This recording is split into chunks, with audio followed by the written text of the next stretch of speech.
to top this, but I want everyone in the audience to think about something. Because what Carmen was basically saying is, when's a good time to buy? And underlyingly, she was saying it's right now. I don't know where home prices are going to go. I don't. Nobody knows. Home prices are down over 30% in most markets, and some they're even down more.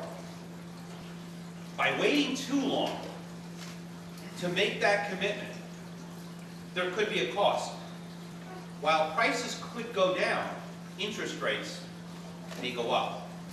Do you know that if you wait for prices to go down, but meanwhile interest rates go up, if rates go up by 1% on a monthly payment basis, by 1%, that's the equivalent of home prices going up by 9%.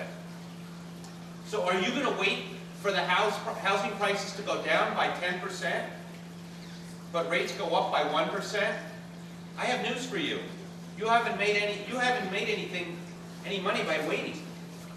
That opportunity may be lost upon you. And what Carmen is saying is, real estate today should not be a decision based on an immediate return on your investment. Real estate was always meant to be a long-term proposition, a long-term transaction. There is a noticeable difference out there in the marketplace, in foot traffic. People are now out there in the boroughs, in Yonkers, throughout the tri-state area. They're out and about. They're looking. They're thinking. People are now seeing that there might be an opportunity. And what's the big difference in terms of this market right now versus previous markets? We're in a sweet spot, ladies and gentlemen. A sweet spot where interest rates, as Carmen alluded to, are at historic lows, and prices are significantly lower than where they were.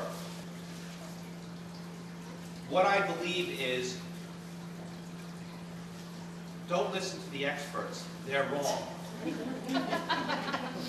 In your packet, I've got quotes going all the way back to 1947, quoting Time magazine telling you that housing prices are never going to go up again, telling you that real estate will never be an investment. Some of these quotes were in the 50s, the 60s, the 70s, and the 80s. Don't listen to the experts. See what's out there. I believe right now is a terrific time to buy. Community. This is what makes Monarch so interesting, because it's not only a new residence concept. You're buying brand new. That's going to actually help you and believe it or not, support greater resale value, because the designs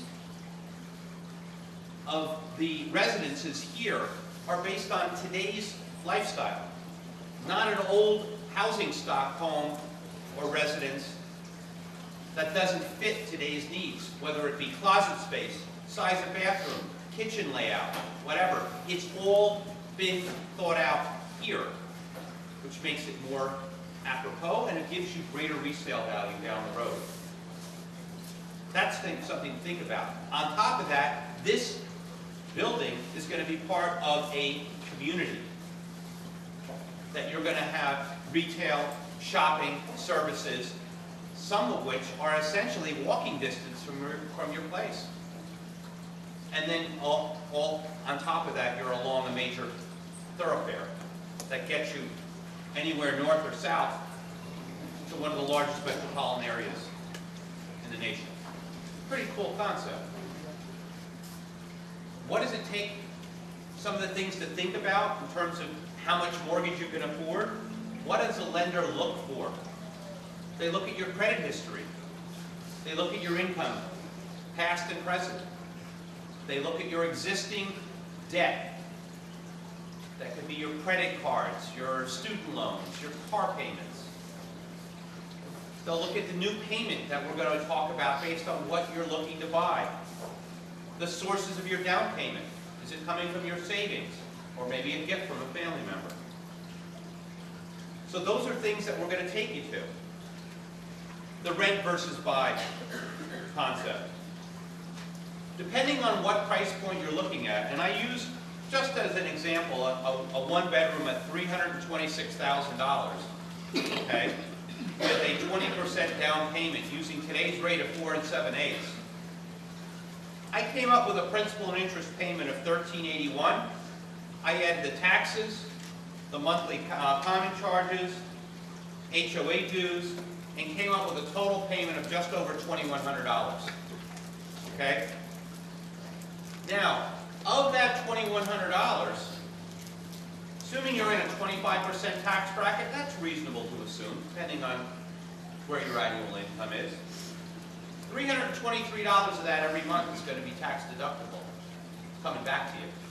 $323 per month, because the interest portion of your mortgage payment and the property taxes are deductible. So it's really costing you not $2,100, but close to $1,800 under this scenario. And guess what? The average rent for the same size residence in this area is about $1,800, in some cases almost $2,000. So you can look at me and say, wait a minute.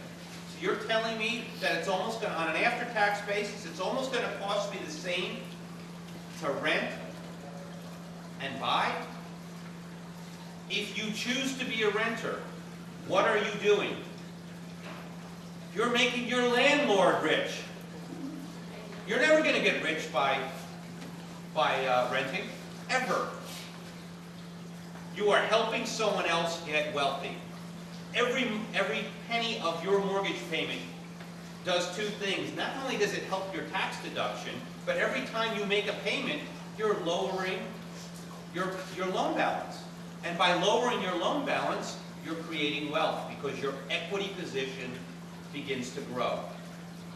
And, as Carmen said, this isn't about a buy and then a flip and an immediate gain. This is a long-term proposition.